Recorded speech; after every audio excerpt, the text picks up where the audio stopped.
सबको नमस्कार। School of ascension SOTR session part 7 Malta initiation में सबका स्वागत है। हम रॉबिन एडम्स के एसओटीआर बुक में जो भी ज्ञान अब तक हमसे छिपाया गया था वो सब हम ले रहे हैं। जब हम सही रास्ते पर जाते हैं, किस तरह ब्रह्मांड हमें कॉस्मोस के साथ विलीन होने के लिए कितने मौका देता है, आगे की कहानी में हम सुनेंगे। जेन और उनके साथी गोजो आइलैंड में ठहरे हुए हैं। हम कैथरीन के बारे में भी सुना है।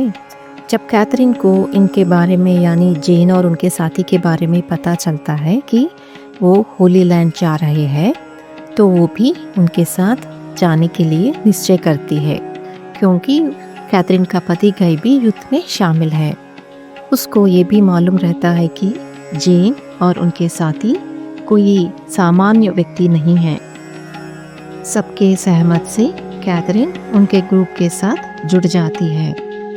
कैथरीन को होली लैंड जाने की जल्दी रहता है, तो जब उनको पता चलता है कि जेन का ग्रुप गोजो में कुछ दिन ठहरेगा, कैथरीन को अपनी निर्णय पर जो उनके साथ होली लैंड जाने का था, थोड़ी सी शंका आने लगता है कि क्या उसने सही या गलत किया है। कैथरीन को लगता था कि एसोटेरिक ज्ञान और रहस्यों के बारे में उसे दूसरों से ज़्यादा पता है, वो ऐसा सोचती थी। लेकिन गोजो आइलैंड में ग्रुप सदस्यों के साथ रहने से और कुछ ऐसे घटना घटने के बाद उसको पता चलता है कि उसका ज्ञान कितना सीमित है। अब तक उसने जो भी सीखा है वो भौतिक, मानसिक और एस्ट्रल तन तक ही सीमित है। उसको समझ में आता है कि और गहराई से उसको ज्ञान प्राप्त करना है, और समझ में आता है कि फ्रांस दुनिया के लिए सांस्कृतिक और आध्यात्मिक केंद्र नहीं है। तो उसमें ये बदलाव आने के लिए जो कारण है वो पहला वाला ये है कि एक दिन कैथरीन ये देखती है कि एक प्रीस्टेस अपनी ध्यान में, ट्रांस में या समाधि स्थिति में अपने शरीर को छोड़ के फिर लौट के आती है। उस वक्त वो प्रीस्टेस कितना दैविक आनंद महसूस करती है, और परमानंद स्थिति में उनके आंखों से आंसू निकलना शुरू होते हैं। ये सब देखती है कैथरीन। और एक बार वो एक रिचुअल छिपकर देखती है जिसमें एक हाई प्रीस्टेस और 5 प्रीस्टेसेस भाग ले रहे होंगे। वहाँ वो सब एक मंत्र या शब्द को ऊंचे स्वर में चांट करते हुए थोड़े समय के लिए अदृश्य हो जाते हैं। जो मंत्र वो कहते हैं वो बहुत शक्तिपूर्ण होती है, बहुत एनर्जेटिक होती है। फिर 30 मिनट के बाद वो सब दिखाई देते हैं। वो सब बहुत प्रशांत और निश्चल स्थिति में रहते हैं तब, और उनके शरीर के चारों ओर उज्जवल कांति दिखाई देती है। वो सब उनके डायमेंशनल ट्रैवल में जहाँ जाके इस क्रूसेड के बारे में बात किया है, उसके बारे में बात करना शुरू करते हैं। प्रीस्टेसेस को ये पता है कि कैथरीन उनको छुपकर देख रही है। उसको बुला के पूछते हैं कि उसने क्या समझा है। कैथरीन कहती है कि उसको समझ में कुछ भी नहीं आया, लेकिन सीखने के लिए वो तैयार है। हाई प्रीस्टेस हंसती है, क्योंकि जिज्ञासु स्वभाव आध्यात्मिक शिक्षा के लिए जरूरी है। इस प्रभाव से ही आध्यात्मिक जीवन में आगे जा सकते हैं। और कैथरीन को कहती है कि प्रातःकाल जो इंस्ट्रक्शंस 4 महिलाओं को दे रही है, उनमें शामिल होने के लिए कहती है। कैथरीन बहुत खुश हो जाती है। उसकी जो इच्छा रहती है एक मास्टर टीचर के पास शिक्षा लेने का, वो अब पूरी हो रही है। ये उसके सपनों से बढ़ के है। उसको सिखाया गया होगा कि सपने हमारे आत्मा के मैसेंजर्स जैसे हैं। अगर हम उनसे कम्युनिकेट कर सकते हैं तो हमारे हर कदम पर वो गाइड करेंगे, क्योंकि वो ब्रह्मांड के सृजनात्मक शक्ति से जुड़े हुए हैं। इस तरह वो हाई प्रीस्टेस के पास शिक्षा लेना शुरू करती है। जो भी क्रियाशील है यानी जिसमें प्राण है वो मनुष्य, जानवर, पेड़ या पत्थर जो भी हो, वो ऊर्जा को उत्पन्न या प्रकट करती रहती है। और जब ये संतुलित स्थिति में रहते हैं तब उस एनर्जी फील्ड यानी ऊर्जा क्षेत्र से बहुत सीख सकते हैं। ये सब सिखाती है हाई प्रीस्टेस उनको। जब वो उनके आरा को देखती है तो वो तेज और स्पष्ट दिखाई देते हैं। वो देख के वो संतुष्ट होती है और सोचती है कि जो भी शिक्षा वो उनको दे रही है उनके आगे की यात्रा के लिए वो उपयोग होगा। और ऑरा के बारे में उनको ये सिखाती है कि निम्नतर तीनों किंगडम्स संतुलित में रहते हैं। मनुष्य के इमोशनल और मेंटल बॉडीज उसके विचार प्रक्रिया को दिखाते हैं। ये उसके भौतिक शरीर स्वस्थ रहने के बावजूद हमारे विचारों पर आधारित होकर हमारा ऑरा का रंग भी बदलते रहता है। जिस किसी का भी विचारधारा निम्न स्तर रहता है वो भगवान को अपने विचारों में रखने के बाद भी उनके आरा में वो अंतर दिखाई देगा।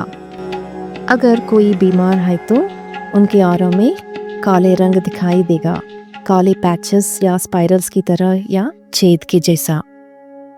इस तरह आरा के रंग को जो प्रीस्टेस देख सकती है और उनको समझ सकती है, वो शरीर में किस भाग को हील करना है और क्या जड़ी बूटियाँ इस्तेमाल करना है वो जानती है वो प्रीस्टेस। ये हाई प्रीस्टेस उनको समझाती है।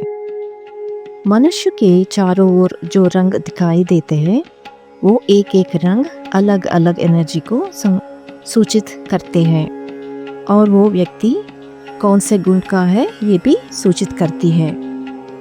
और हाई प्रीस्टेस कहती है कि ऑरा के रंग बदलते रहते हैं हमारे आंतरिक विकास के ऊपर आधारित होके। जैन और उनके साथी के लिए ये ज्ञान उपयोग होता है युद्ध भूमि में सैनिकों को इलाज करते समय। हाई प्रीस्टेस कहती है कि ये उपचार फिजिकल यानी भौतिक स्तर पे, मानसिक स्तर पे या आध्यात्मिक स्तर पे इस्तेमाल करना रहता है। यानी घायल सैनिक को किस स्तर पे इलाज करना है। युद्ध में सैनिक को ये पता ही होगा कि वो मर सकता है, लेकिन हर मनुष्य ये सोचता है कि वो अमर है। इसलिए युद्ध में मरना एक शौक जैसा रहता है उस सैनिक को। तो इस शौक से उसको रिलीज करना ज़रूरी है, नहीं तो वो नेक्स्ट लाइफ में ले जाया जाता है। ये सब सुन के जेन और एलिनार सोचते हैं कि वो अब उनका देश इंग्लैंड का जो संकीर्ण विचार वाला प्रवृत्ति है उसको वो वापस नहीं जा पाएंगे और उनका भविष्य कुछ और ही है जो वो नहीं जानते। जब उनका शिक्षा ऐसे चल रहा है, जेन को कुछ एसोटेरिक यानी आध्यात्मिक अनुभव होते हैं। एक दिन जब हाई प्रीस्टेस प्रकाश के गुण के बारे में उनको बताते समय जेन का चेहरा आश्चर्यचकित होता है। उस क्षण में वो अविचल हो जाती है, बात करने के लिए भी नहीं होता उसे। ये स्थिति कुछ क्षण के लिए ही रहता है, लेकिन ये अनुभव उसको बदल देती है। उस पल में जेन ये महसूस करती है कि एक प्रकाश का स्तंभ उसके सर के ऊपर से एक तीर की तरह अंदर जाते हुए स्पाइनल कॉर्ड से होते हुए हर एक कण से होते हुए यानी पूरा शरीर प्रकाशमय हो जाता है और उसको शरीर में एक टिंगलिंग फीलिंग होती है। लगता है कि हर एक कण प्रकाशमय होकर वाइब्रेट हो रहा है। महसूस ऐसा करती है कि उसका शरीर पूरा बबल्स ऑफ लाइट से भरा हुआ है। ये देख के हाई प्रीस्टेस समझ जाती है कि जेन में वो द्वार खुल गया है यानी एक्टिवेट हो गया है जो दैविक तलों को कनेक्ट करती है। उसको असली स्पिरिचुअल अवेकनिंग हुआ है। धीरे से जेन का हाथ पकड़ के बाहर लेके जाती है जहाँ पे एक लंबा पत्थर रहता है, उसको आलिंगन करने के लिए, क्योंकि उन एनर्जी को जेन ग्राउंडिंग करना है यानी भू संपर्क करना है। ये इसलिए कि जेन का नर्वस सिस्टम अभी उस एनर्जी को विलीन करने के लिए तैयार नहीं है।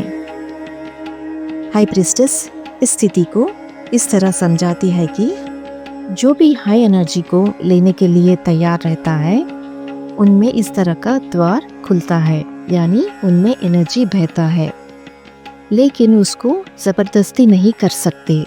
इस तरह का ओपनिंग एनर्जी फ्लो के लिए नशीले पदार्थों के साथ इस तरह का ओपनिंग एनर्जी फ्लो के लिए कोशिश करते हैं कुछ लोग, लेकिन वो सही नहीं है और वो हमेशा इंफीरियर ही होगा। सच्चा अवेकनिंग अपनी प्रयत्न और मेहनत से ही आता है। जो रेडी नहीं रहते वो इस तरह का इंफीरियर ओपनिंग ही सही समझते हैं, क्योंकि उनको सहज और कृत्रिम प्रक्रिया के बीच का अंतर मालूम नहीं होगा। इस कृत्रिम प्रक्रिया को अपनाने से वो इस एक परिस्थिति में ही रह जाएंगे, आगे नहीं जा पाएंगे। इस तरह का हर एक ओपनिंग यानी ऊर्जा शरीर में बहना, शरीर में कुछ केमिकल चेंजेस यानी रासायनिक परिवर्तन लेके आती है।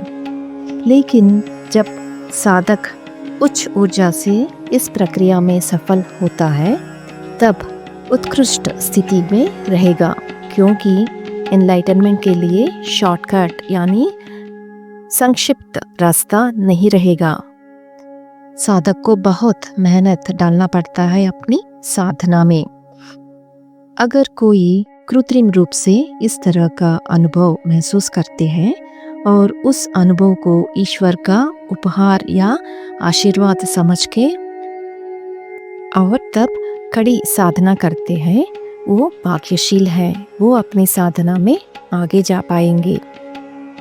लेकिन अगर ये प्रक्रिया समझ नहीं आएगा तो साधक मर भी सकता है, ये सब कहती है हाई प्रीस्टेस। तो सहज रूप से दैविक ऊर्जा जेन के शरीर में प्रवेश करती है, यानी जेन उसके लिए ओपन होती है। अपनी एनर्जी को ग्राउंड करके रिलैक्स होके जेन के आंतरंग से आंसू बहते रहते हैं। वो खुशी और दुखी दोनों स्थिति में रहती है। इस तरह के अनुभव जेन को बार बार आना शुरू होता है। एक दिन जब वो एकांत में रहती है तो उसको लगता है कि उसका पूरा लाइफ फोर्स यानी प्राण शक्ति पूरा एक वैक्यूम यानी शून्य में खींच लिया जैसा लगता है। ऐसा एहसास होता है कि उसका अपना अस्तित्व ही नहीं है और इंद्रिय यानी सेंसेस पूरे खींचे गए हैं और वो एक खाली ढांचा यानी एम्प्टी शेल जैसे बन गई है। उस वक्त जेन को लगता है कि उसके हर एक कण में दैविक प्रेम और प्रकाश से भरा हुआ है। उस क्षण में जेन के अंतरंग में ये सुनाई देता है कि मैं अपने हृदय में फिर से तुमको आमंत्रित करता हूँ। बहुत लंबे समय तक खो गई हो तुम मुझसे। You have been lost to me for so long. इस स्थिति में थोड़े समय रह के बाहर आके आंसू बहाती है जेन। ये इसलिए कि आत्मा की जो अभिलाषा या तड़प रहता है सोच से पुनः जुड़ने का, वो अब पूरा हुआ है जेन के लिए। और अलग या दूर होने की अनुभव अब और नहीं है, अब है मिलन की अनुभूति। इसकी वजह से आंसू निकलते हैं जेन की आंखों से। और मानव जाति का धरती माँ का स्थिति सोच के आंसू बहाती है। वो आश्चर्य होती है कि इतने लंबे समय तक इतना संघर्ष कैसे रहते आया है धरती पे। तब उसको अपने अंतरंग से सुनाई देता है कि इस धरती पर पीड़ा एक एक्टिव फोर्स यानी सक्रिय बल है। ये अपने फोर्स फील्ड यानी बल क्षेत्र में बहुत से लोगों को ट्रैप करके रखी है यानी फंसा के रखी है। जिस क्षण में वो लोग जो इस जाल में फंसे हैं उस जाल को तोड़ के बाहर निकल के प्रकाश की ओर चल पड़ते हैं और प्रकाश को एंकर करना शुरू करते हैं, तब वो इस विषम चक्र से यानी विशियस सर्कल से मुक्त होके प्रकाश के लिए एक चैनल बन जाते हैं और भूरक्षक बन जाते हैं। तब उनको पता चलता है वो कौन है और धरती पर किसके लिए आए हैं। इसका मतलब उनको उनका डिवाइन मिशन समझ में आएगा। ये संघर्ष ज्वाला जैसी है जो उनको एक आकार देती है, यानी प्रतिकूल परिस्थितियों को सहन करने की शक्ति देती है। लेकिन ये संघर्ष थोड़े समय के लिए ही रहना है, एडिक्ट नहीं बनना है इसका। ये मनुष्य को अपने कंट्रोल में नहीं रखना चाहिए। इस संघर्ष से बाहर निकलने के लिए रास्ते हैं, लेकिन कम लोग ही इस रास्ते पर चल रहे हैं। मनुष्य अपने चारों ओर बनाए हुए परिस्थितियों की वजह से इस संघर्ष से बाहर निकलना मुश्किल हो रहा है और वो इसके लिए समाधान बाहर ढूंढते रहते हैं। जिस क्षण वो अपने आंतरिक में झांकते हैं तब उस दर्द से मुक्ति मिलता है उनको। जैन को अपने आंतरिक से मिला हुआ इस ज्ञान समझने में थोड़ा समय लगता है। जैन टेम्पल को वापस आते ही हाई प्रीस्टेस को समझ में आता है कि जैन को और एक इनिशिएशन हुआ है। अगले दिन ज़ालिंडी जैन और उसके 4 साथी को ग्रेट टेम्पल एंट्रेंस के पास लेके जाती है। वहाँ पे जो ओवल स्टोन्स यानी पत्थर रहते हैं उन पे बैठने के लिए कहती है। कैथरीन और एलिजाबेथ बैठ जाते हैं। उनको ऐसा लगता है कि उनको शरीर से उठा के तीव्र प्रकाश की ओर ले जाया जैसा लगता है। वो ऐसा महसूस करते हैं कि वो प्रकाश भरपूर प्रेम तत्व से है और उनको आलिंगन कर रही है और उनमें वो प्रेम भर रही है। इस आनंदमय अनुभव से उनकी आंखों में आंसू निकलते हैं और उनके आंखें प्रकाशवान दिखते हैं। ये अनुभव उनके लिए मधुर भी रहता है और कड़वा भी। कड़वा इसलिए कि उनको भौतिक शरीर में वापस आना है, मधुर इसलिए कि वो प्रेम उनमें हमेशा के लिए रह जाएगा। इस एक्सपीरियंस के बाद ज़ालिंडी उनको टेम्पल के अंदर लेके जाती है। वहाँ पे उनको एक स्त्री का मूर्ति दिखाई देता है जिसका सिर नहीं रहता। ज़ालिंडी इस तरह बताती है कि उसके बारे में जिस कॉस्मिक एनर्जी का प्रवाह हर जगह है, किसी एक शरीर उसे नियंत्रित नहीं कर सकती। ये मूर्ति उसका प्रतीक है जो दैविक स्त्री तत्व को धरती पर लाके जो भी रिसीव करने के लिए तैयार है उनके मन में और हृदय में भर दिया है। उस कॉस्मिक वुमेन का प्रतीक है ये मूर्ति। उसको सिर की ज़रूरत नहीं है क्योंकि वो इस सृष्टि का अनंत तत्व है जो उसके शरीर से बहते हुए इस टेम्पल से, इस आइलैंड से और हर जगह बहती रहती है। ये मूर्ति भौतिक तल पे गॉडेस ऑफ फर्टिलिटी का चित्रण नहीं है, यानी डिपिक्ट नहीं कर रही है, बल्कि ब्रह्मांड की ग्रेट गॉडेस की सृजनात्मक रूह या विचार दिखा रही है। उस टेम्पल के बारे में ये बताती है कि उसको 5 पंखुड़ियों वाली फूल के रूप में बनाया गया है। उसमें स्त्री तत्व और पुरुष तत्व को शामिल किया गया है। उनको एंट्रेंस रूम में बिठा के जैन को अंदर लेके जाती है। अंदर एक कमरे में हाई प्रीस्टेस दिखाई देती है। इस तरह सबको हाई प्रीस्टेस के कमरे में एक के बाद एक लेके जाती है ज़ालिंडी। उन सब से हाई प्रीस्टेस एक आध्यात्मिक प्रक्रिया करवाती है जिसमें सब ये महसूस करते हैं कि वो अपने शरीर छोड़ के अनंत विश्व से मर्ज हुए जैसा महसूस करते हैं। वो हायर रिदम से कनेक्ट होते हैं। उनको ऐसा लगता है कि वो अपने घर वापस आ गए जिसको वो भूल चुके हैं। बहुत आनंद महसूस करते हैं। ये उस तरह का आनंद है जब पानी के बूंद को हम फूल के पंखुड़ी पर देखते हैं, वैसा आनंद। उनको इस तरह का महसूस होता है कि वो विचारों से दूर, टाइम और स्पेस से दूर और उनका सेक्रेड एसेंस यानी पवित्र सारांश परमात्मा से विलीन होने की अनुभूति रहता है उनको। उस वक्त वो निर्मल दैविक प्रेम परिस्थिति में रहते हैं, लेकिन उनको हाई प्रीस्टेस से संकेत मिलता है कि अपने शरीर में वापस लौटने के लिए। हाई प्रीस्टेस सबको बधाई देती है क्योंकि वो अपने लाइफ स्ट्रीम को कनेक्ट हुए हैं।